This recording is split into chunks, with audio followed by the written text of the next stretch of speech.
Mark, was there anything maybe tactical that you guys executed at a higher level defensively in the second half? Was it more effort, energy? What made the difference after halftime? The first half just wasn't great for us, and credit them. They made it hard on us. They ran us. They just kind of punched us in the mouth around the basket. They were posting their wings. They were posting everybody. And I just thought we got a little frantic and off our game in terms of execution. And, when you don't execute and you're not overly physical against a team like that, you're going to get punished for it. So it's a good lesson for us. And then I thought we came out in the second half, and that's all we did. We amped up our physicality. We executed and got sharper, stopped playing the scoreboard and just played the possession and stacked those up and had a really good defensive half. And then you guys are on that big run and have this transition opportunity. Shea has it, and he specifically seems to hunt out where Aaron Wiggins is. What's going through your mind in that moment, either about either of those two guys or just the team in general for that play to unfold? Yeah, I thought Shea's trust of his teammates down the stretch was really, really good. That play, he hit the pocket a couple times against the double teams, and those guys made great decisions, ended in a three, ended in a foul. And Wiggins, I'm happy for him. He's done this before. We know how good of a player he is, but he played 5 minutes, I think, against Indiana. Didn't play in the second half, and turned around, had a really good outing against Charlotte. And strung together a good week and got himself back on track and just kept his confidence and didn't make excuses, just went and played. And then tonight, got rewarded for that persistence. So I was happy to see him contribute the way he did, make the shots he made. He was really, really good in the fourth. Hey, Mark, I'm just curious, was the plan, because Hardenstein was at the table for a while, was the plan for him to come get Aaron until Aaron started kind of going on that run? No, he was getting Kaysen, and Kaysen had been in there for a while.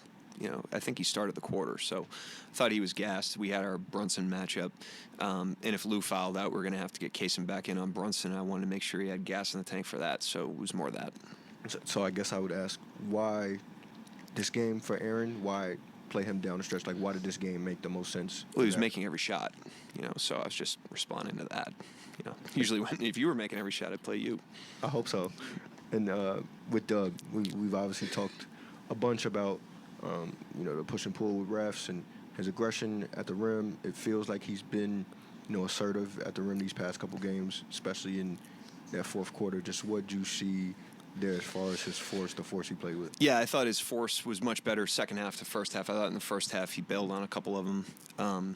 And in the second half, he was faster, more forceful, and we've done a great job of continuing to drive in there. Obviously, the free throws were a huge narrative early in the season, rightfully so, and we've just been relentless about going.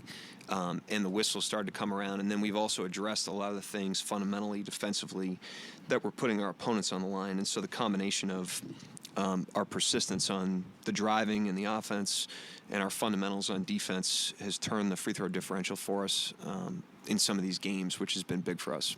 You don't know how much, you are late in the game. I don't know how much you are, calling plays or anything, but you guys haven't had many opportunities in these clutch moments. Just can you talk about their comfortability level to just letting them just keep things going, and I don't want to say stand out the way, but staying out of the way? Yeah, I thought our execution on both ends was pretty good. Bridges he missed a three that we just weren't guarding him on. We got to learn from that. We got to be more ready than that. But for the most part, really good execution defensively, and not giving them anything easy on that end of the floor. And then offensively getting to our spacing and finding some matchups. And then they started double teaming, and we moved it out of that really well. So we work on it all the time, and we also are a team that has some continuity, and we've been in a lot of these situations in the past, and so we've got the cumulative knowledge from that, and then we try to keep it sharp in practices and shoot-arounds. Yeah, a lot of great takeaways from this game, and a really good point there from Coach Dagnall right there at the end. This is a team that has been in these situations a lot, whether they're down a couple of guys or even down double digits. They've been in these situations before, so it's not new for them to have to try to find ways to turn the game around or turn things in their favor, and the Thunder able to do that here in this game tonight. Yeah, no question. The Thunder have had a really successful season. We've seen some lopsided scores at times, but they've also had some tight games and been able to execute in those moments. So it is great experience for this group. But I mean, they've got one of the best clutch time players that we've seen in the NBA for the last 3 or 4 years in SGA. And by the way, Dub has been absolutely lights out himself in clutch time moments. And so we see that type of execution and the trust that you often see. It got wiped off the board for some reason, but that great pass to Isaiah Hartenstein where it would look like to be an and one. There was another moment where I think it was Dort under the basket, or it was Aaron Wiggins under the basket finishing that and one. So it's not just Shea or Dub hammering away in isolation. It's the whole team executing in those moments. Yeah, this is such an uncommon team. And you want to hear an uncommon stat to go with this? 7-0 on the second night of back-to-backs. You only do that if you got a lot of guys you can go to. And the Thunder, a very deep roster full of talented players. All right, stick with us here on Thunder Live, because when we come back, we have got to talk about Aaron Wiggins out here saving basketball. Thunder Live on FanDuel Sports Network is brought to you by your local Toyota dealer.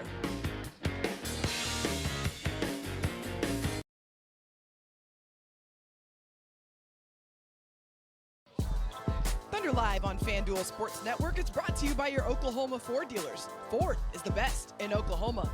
The Thunder with a big-time win on the second night of a back-to-back, and after the game, our very own Nick Gallo got a chance to chat with Aaron Wiggins.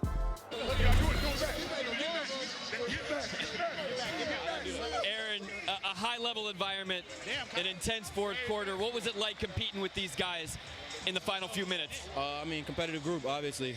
Guys who understand that 45-minute game, and guys just play hard. So, you know, just try to stay the course, play the full 48-minute game, and we came out with a win. Yeah, you guys held them to 41 points in the second half. Tell me about the defense and the way that you guys covered for each other all night. Yeah, I mean, game plan, man. Just being attached to the game plan, making sure we're, you know, all on the same page.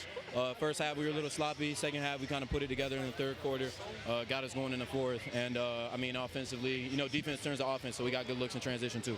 You're 15 points in the fourth quarter. Your teammates are hunting you. Shea finds you for the big one. What does that feel like in those moments? I mean, it's a moment. You know, it feels really good. You know, you feel hot. You're not even thinking about it, just kind of playing free. So it felt really good. Well, Aaron, congrats on the big win, and happy belated birthday, bud. Thank you. Appreciate it. Aaron Wiggins with some fourth quarter heroics in this game.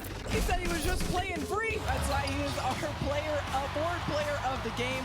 He went a perfect 5 for 5 from the field in the fourth quarter, Royce. Yeah, I mean, Wiggins was awesome in that fourth quarter, and just the confidence that he had throughout it. And I loved it during that walk-off with Nick, too, of just, you know who I think was having the most fun during it was SGA. Yeah, I could tell that he was having a great time.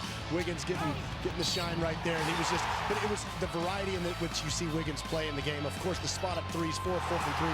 But we also saw him as a roll man there. We also saw him keeping loose balls alive and setting up other stuff. He just does so many things all over the court. Coach Mark's always called him a great system player, and he means that in the highest compliment you can give him.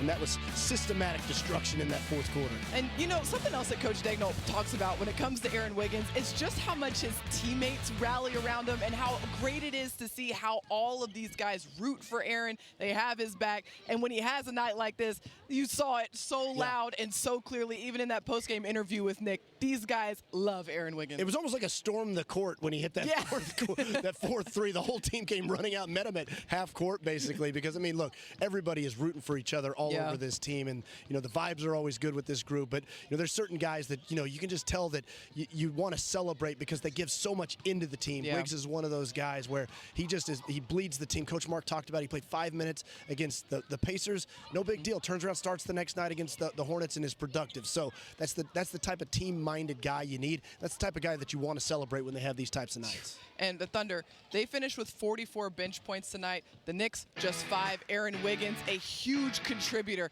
to the Thunder's 44 bench points with those 19 points in this game. All right, stick with us here on Thunder Live, because the next time the Thunder's in action, they're going up against the defending champion Boston Celtics. We'll get you squared away with everything you need to know for that matchup when we come back after this.